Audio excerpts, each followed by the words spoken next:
Olá pessoal, tudo bem? Meu nome é Raquel, eu curso licenciatura em História pela Uninter, pelo Polo de Espumoso do Rio Grande do Sul.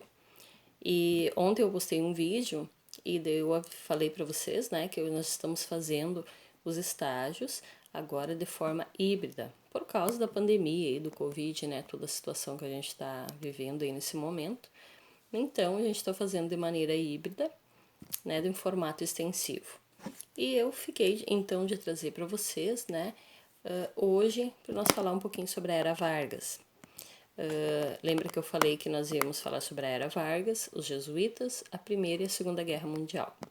Então hoje eu fiz um resuminho, estou aqui com o meu resuminho, né, para nós conversar um pouquinho sobre quem foi Getúlio Vargas, essa pessoa tão importante que a gente ouve falar muito, né, aí nos livros de história, e uma pessoa que até os nossos dias atuais ainda está refletindo, né, em nossa vida, em nossa sociedade, enfim.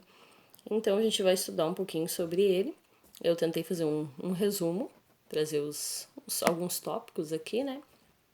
E amanhã eu quero postar um outro vídeo, então com algum quiz, alguns jogos interativos, alguma coisa assim, né?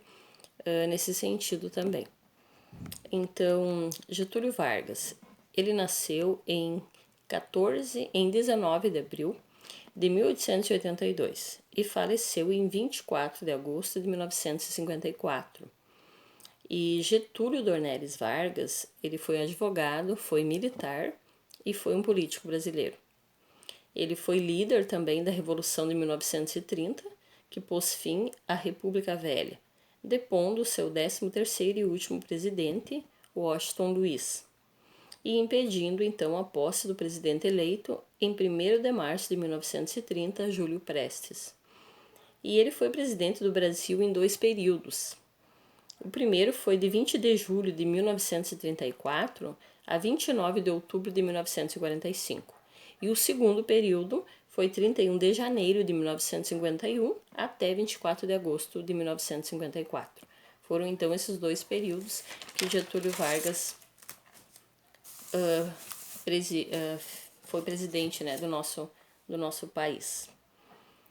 E a Era Vargas, então. A Era Vargas, na década de 1920, houve forte crise política. E as críticas ao sistema oligárquico, à elite rural, os cafeicultores, com influência no Estado. Houve bastante insatisfação por parte das elites urbanas, industriais e também do exército. Houve movimentos de oposição, os tenentistas, que era o exército, a revolta de Canudos e aconteceu também o cangaço, entre outros. O movimento dos operários também foi nesse período, as leis trabalhistas, que eram escassas e ineficientes até esse período, até esse momento da história. Houve também, no ano da eleição, a Revolução de 1930, que o movimento foi liderado por representantes dos estados de Minas Gerais, Rio Grande do Sul e da Paraíba, que tinham por objetivo pôr fim à República Oligárquica no Brasil. Mas o que era essa República Oligárquica? A República Oligárquica era um período da história do Brasil que se estendeu desde a proclamação da República, lá em 15 de novembro de 1889, até a Revolução de 1930. E esse então se chama o período República Oligárquica.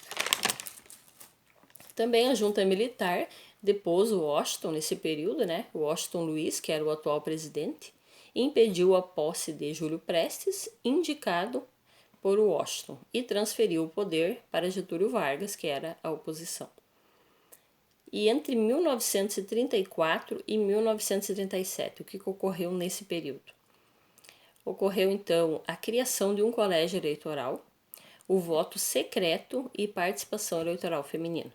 Então, até esse período, o voto não era secreto e também a participação da mulher não existia, a mulher não podia votar.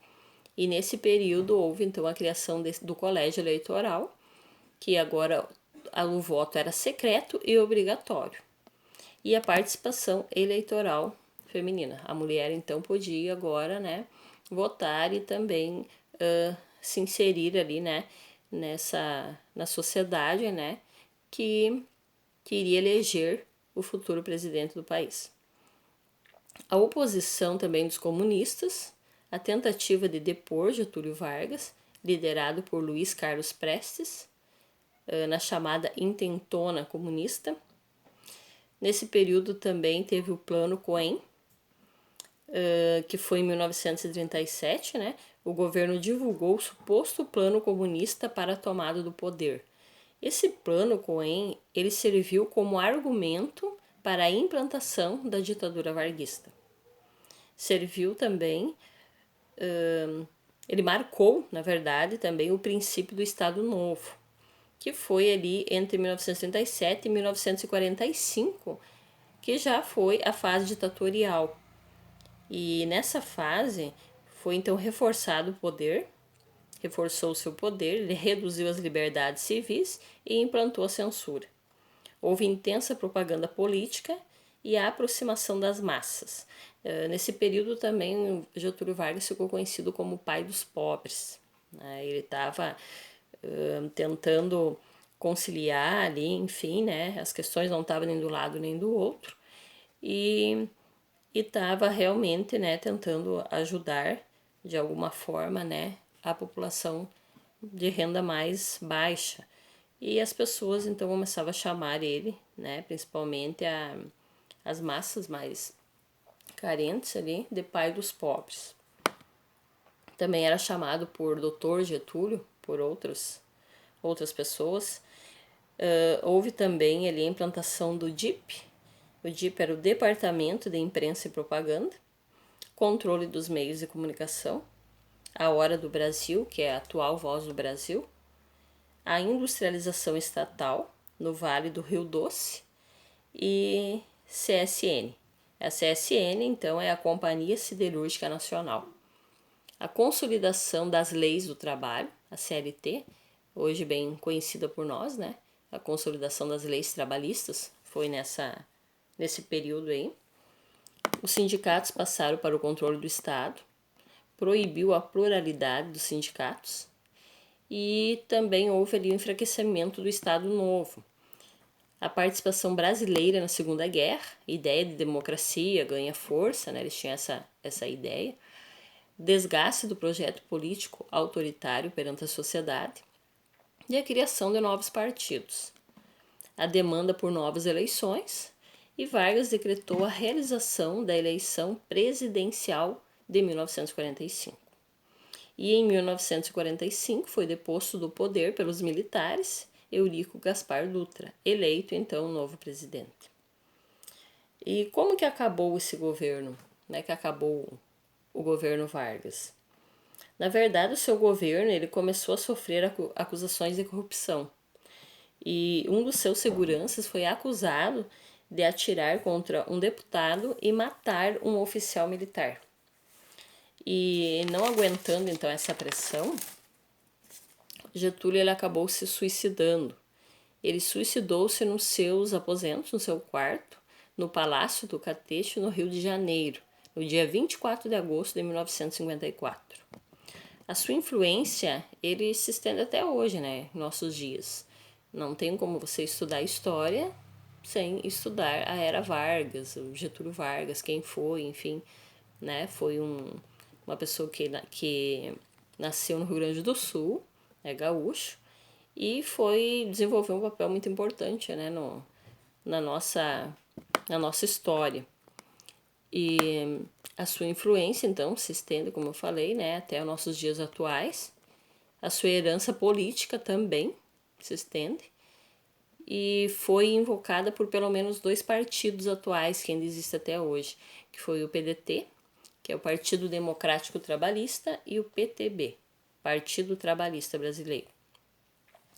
Mas Getúlio Vargas, ele ficou nas nossas memórias, né, e nós relembramos ele até os nossos dias, através das histórias, dos livros de histórias, mas também ele foi inscrito no Livro dos Heróis da Pátria, em 15 de setembro de 2010, pela Lei número 12.326. Né? Então, aqui é tentei trazer um pouquinho, né, um esboço resumido para vocês.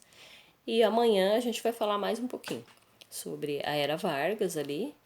E obrigado pela audiência de vocês aí, e espero ter ajudado de alguma maneira, contribuído também aí para o estudo de vocês.